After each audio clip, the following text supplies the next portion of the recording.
EW's 2024 summer preview has dozens of exclusive looks at the most anticipated TV shows, movies, books, and music of entertainment's hottest season. Continue to visit EW.com throughout May for more previews of what you'll be watching, reading, and listening to in the months to come.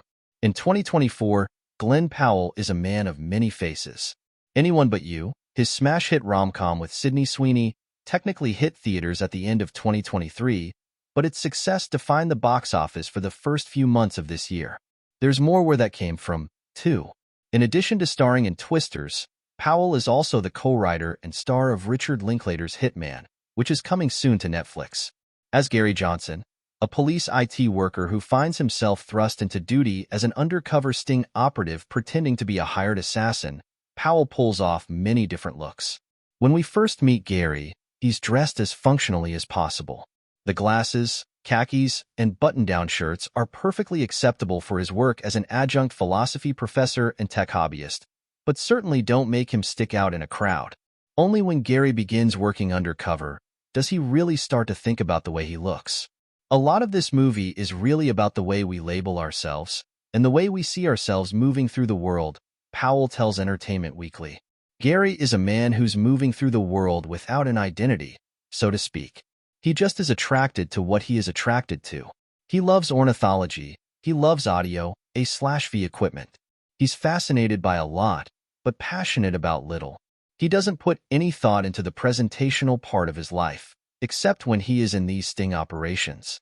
Adapted from a 2001 Texas Monthly article by Skip Hollandsworth, Hitman is about Gary weaponizing people's fantasies of professional assassins against them. No such people exist in real life, as Linklater previously explained to EW. But they're all over movies and TV shows. So many would-be criminals think it's very easy to call up a killer and get rid of the person bothering them. Gary helps the local police department catch these folks in the act, but that requires convincing the sting targets that he is really a killer. In order to do so, he has to understand what they want and play into that fantasy. Sometimes that means dressing like the polar opposite of the person he's tricking. Other times, as with one character who wants to have their meeting while skeet shooting, it means looking just like them. When you look at a lot of these people that are trying to kill someone, they are inherent narcissists, Powell says. So for this numbnut in the swamp, he's really looking for someone like himself. He wants a friend. He wants a co-conspirator. That's how you do it with a guy like that. These fantasies operate on all kinds of different aspects. One of the unexpected treats of Hitman, especially if you go in expecting a professional assassin movie in the vein of Michael Mann's Collateral or David Fincher's The Killer, are all the scenes of Gary applying his own wigs and makeup before a sting. For a guy who starts the movie with such a beige and banal appearance, Gary soon makes you think he could be a decent contestant on RuPaul's Drag Race. They got weirder and weirder, Linklater says of Gary's disguises. Glenn would need an extra couple hours of hair and makeup while we were setting up. It was the only time we were waiting. And Glenn would get out of the van or something. We would see him, and the whole crew would just go, "What the F? Is that Glenn?" After a good run of successful stings, Gary eventually runs into someone who surprises him instead of the other way around. Enter Madison, Adria Arjona, who wants an assassin to free her from her abusive husband. Dressed all in black like Johnny Cash and calling himself Ron, Gary turns himself into what he assumes must be Madison's fantasy of an impossibly cool killer. Unlike the other disguises, Ron starts to stick, probably because, at a subconscious level, he represents what Gary wants for himself as well. Less of a thinker, more of a doer, Powell says. The architecture of the movie is Adria projecting an identity onto Ron and Gary projecting this identity of Ron onto her, Powell elaborates. So it's two people sitting down at a table completely lying to each other, which we love because that's the essence of a first date. The fun part about this dance, as Rick and I always conceived it, is here's a guy who's building out fantasies for all sorts of people, but Ron is the first time he's really building a fantasy for who he wishes he could be. This is an identity he wants to get stuck in, and that's the joy of this movie. Hitman, in other words, is a movie about acting. Gary puts on different outfits and plays various characters, just like Powell does. But this isn't just the type of acting that professionals do. It's also about the personas that we all construct. When we post online, when we go on dates, when we present ourselves to the world.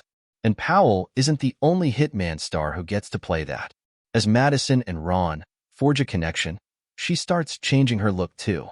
The first time we meet her, she has straight hair, she's all poised and talks slowly, Arjona says in a joint Zoom interview with EW. Then you meet her again and she has this wild hair and this sexual energy.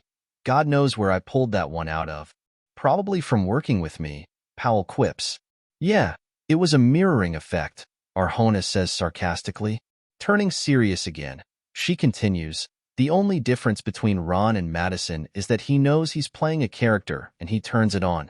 But Madison really believes in this new person that she is becoming, or rather creating for herself, to escape her past. For Powell, Hitman represents a full-circle moment. One of his first professional acting roles was a small part in Linklater's 2006 mockumentary Fast Food Nation. Almost 2 full decades later, they're donning a completely different look these days. Co-writers and collaborators.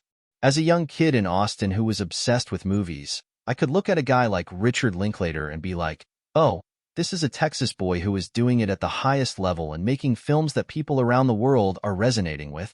That makes me feel like it can be done. Powell says. So I get to have this moment right now with Rick where we are fully partners in this thing. Powell is driving through the city when he says this over the phone, passing by the space where he rehearsed as a 10-year-old for The Music Man and the spot where he auditioned for a crappy toilet commercial. To think he's now co-writing with Linklater feels surreal. That's where this all started. The joy of performing, he says. Hitman will play in select theaters starting May 24th before hitting Netflix on June 7th.